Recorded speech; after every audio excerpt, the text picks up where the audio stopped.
আর যার মনের মধ্যে সততা আছে, আল্লাহ পাক কোনো না কোনো দিন ইনশাআল্লাহ তাকে হেদায়েত দিবে। মনের বিষয়টা আল্লাহ ছাড়া কেউ জানে না। আপনি দেখতে পারেন সমাজে অনেকে দাড়ি, টুপি, পাগড়ি, জুব্বা সব লাগিয়ে ঘুরছে, তো বিশ্বাস করেন তাদের মনটা এমনও হতে পারে যে জানোয়ারের চেয়েও কুৎসিত, এমনও হতে পারে। আবার আপনি দেখবেন সমাজে এমন অনেক মানুষ ঘুরছে যারা হয়তো অনেক পাপে লিপ্ত মনে হচ্ছে, মনের মধ্যে সততা আছে।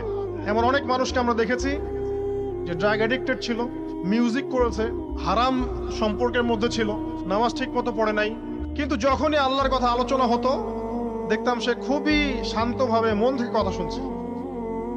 কথা শুনতে শুনতে শুনতে একদিন মাশাআল্লাহ এখন দেখবেন যে চিল্লা দিয়ে বেড়াচ্ছে বিভিন্ন মসজিদে। অচত নামাজ পড়েই ভেবে বসবেন না যে অনেক কিছু করে ফেলছে। এক চিল্লা দিয়ে মনে করে ফেলবেন না যে দিনের জন্য অনেক কিছু করে ফেলছে। একটা হজ করেছেন, ওমরা করেছেন, সিয়াম রেখেছেন, দিনের জন্য দান সদকা করেছেন, একটা মাদ্রাসা মসজিদ